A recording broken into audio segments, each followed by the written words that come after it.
Hi guys, so I'm going to read Action Comics number 22. So this is the beginning of the two-part story which introduces Lex Luthor. So it says, in this issue, another thrilling adventure of Superman, world's largest selling comic magazine. So he's like lifting up some sort of crane or something. I don't know, that never happened in any of the comics or any of the stories yet.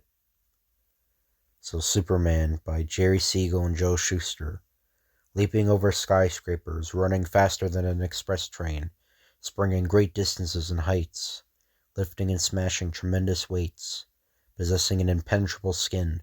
These are the amazing attributes which Superman, champion of the helpless and oppressed, avails himself of as he battles the forces of evil and injustice. The armed battalion of Toran unexpectedly swoops down upon a lesser nation, Golonia.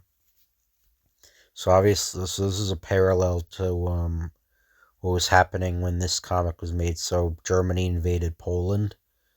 So the beginning of World War II was happening. So the story is a parallel to that. So Daily Star, Europe at war. Dawn attack sweeps over all opposition. Warring powers gird for long war, I guess. Editorial office of the Daily Star. Clark and Lois, I want both of you to go to Luxor at once as war correspondents. Swell, I'd hoped for a vacation for a long time. If you have a chance to enjoy it between ducking bombs, you'll be lucky. And so when the steamer Baronta, which is actually, I think that's the same name of the steamer that brought them to San Monte in issue number 2. So in issue number 2, they went to a steamer called Baronta. Sets out to sea. Lois and Clark are passengers aboard. I wonder if we should refuse this assignment. It's liable to prove dangerous. Why did they have to send this wet blanket along to ruin my perfect adventure? That exotic woman, she appears pretty popular with the male passengers. I wonder who she is. Her name? Leda Larvain, famous foreign actress, uses this vessel rather frequently. Later.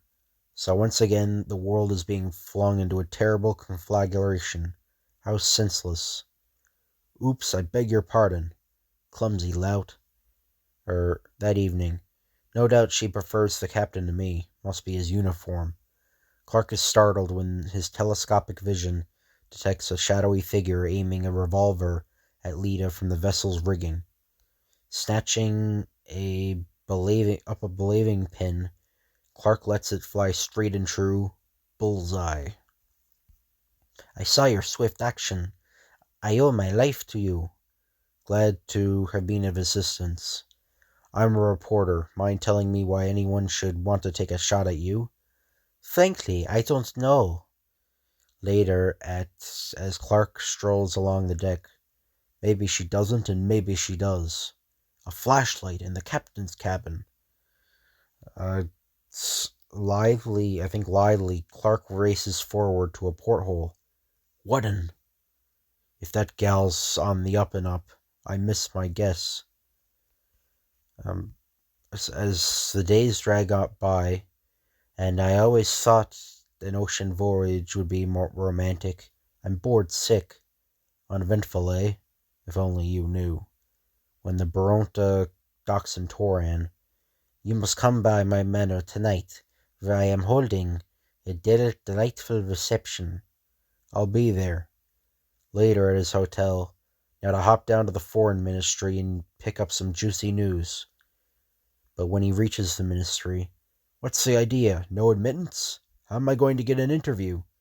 That's your problem, sorry, but orders are orders. Tell me, you newshawks, why the tight censorship? All we can get is a censored press release. You have to be a magician to get past those doors. Leda.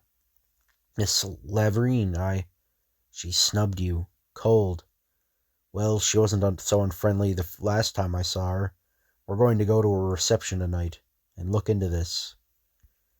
As they drive towards Larvine Manor that night, I suppose you'll stick so close to Miss Larvin, or I won't catch sight of you all night.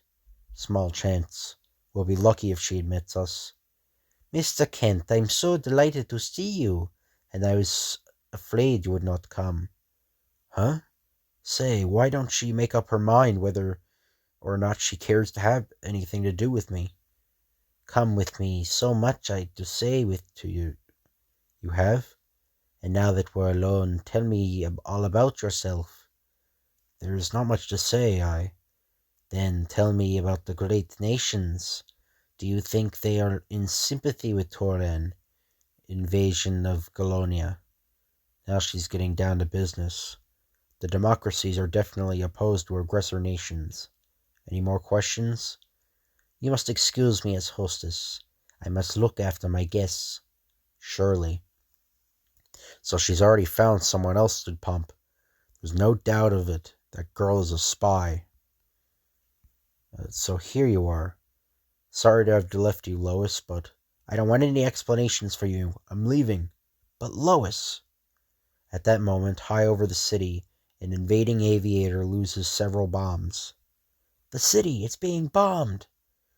Adhering to his false attitude of cowardness, Clark dives for cover under a nearby table. Swiftly he streaks from the manor and once outside it, unobserved, changes into the dynamic Superman costume. Superman acts. Up towards the bomber streaks Superman's figure. Huh? How in? Directly at the fantastic figure swoops the fighting plane.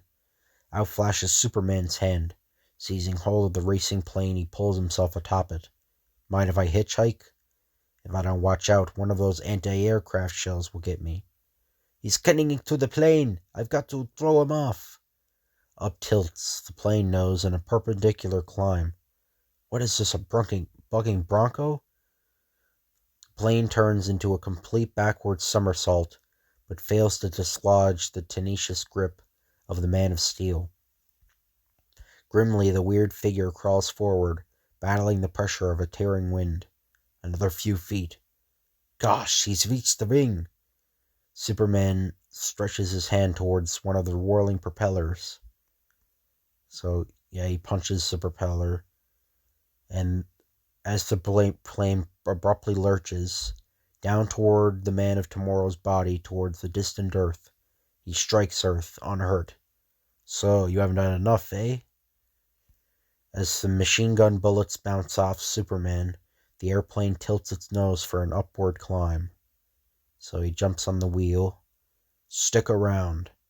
It's Superman. Say your prayers. Wham.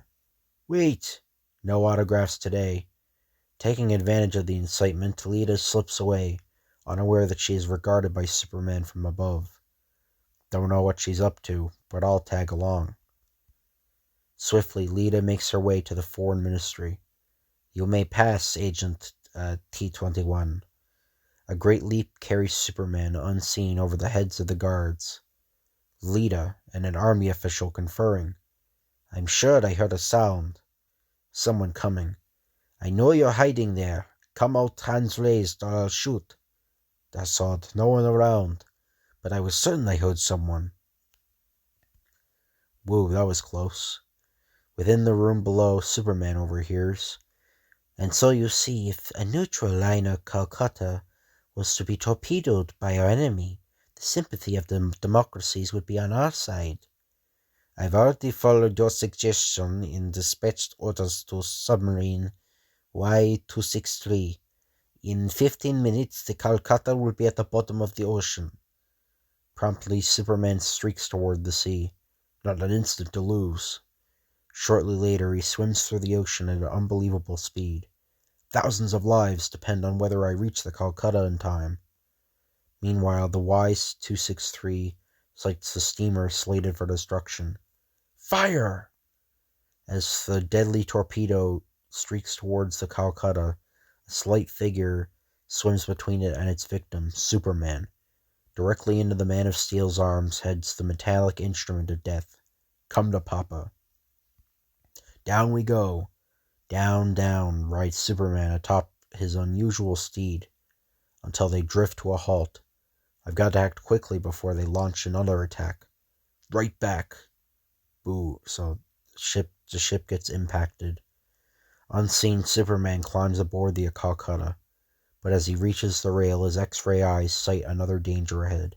The steamer. It's headed directly toward a concealed mine. Tearing a lifeboat from its moorings, Superman leaps atop a cabin, and he throws the lifeboat off. As the lifeboat strikes the mine, there is a deafening explosion. Wait, there are some questions I want answered. Consult Professor Quiz. Right now I've a little errand to fulfill. A Terranian council of war is interrupted by Superman's unexpected appearance. What does this mean?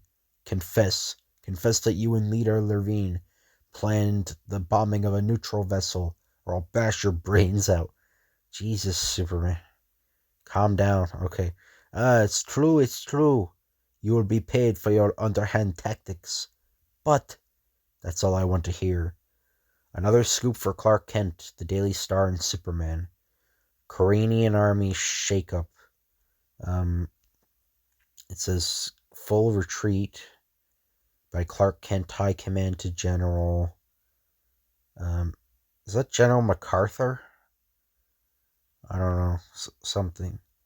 And there's an advertisement for the Spectre. So I'll read more Spectre stories. I have a bunch of Spectre stories I have. But anyway, I hope you guys enjoy this video. Sorry it's really short. If you could like, comment, or subscribe, that'd be appreciated. Thank you for watching, and I'll see you guys later.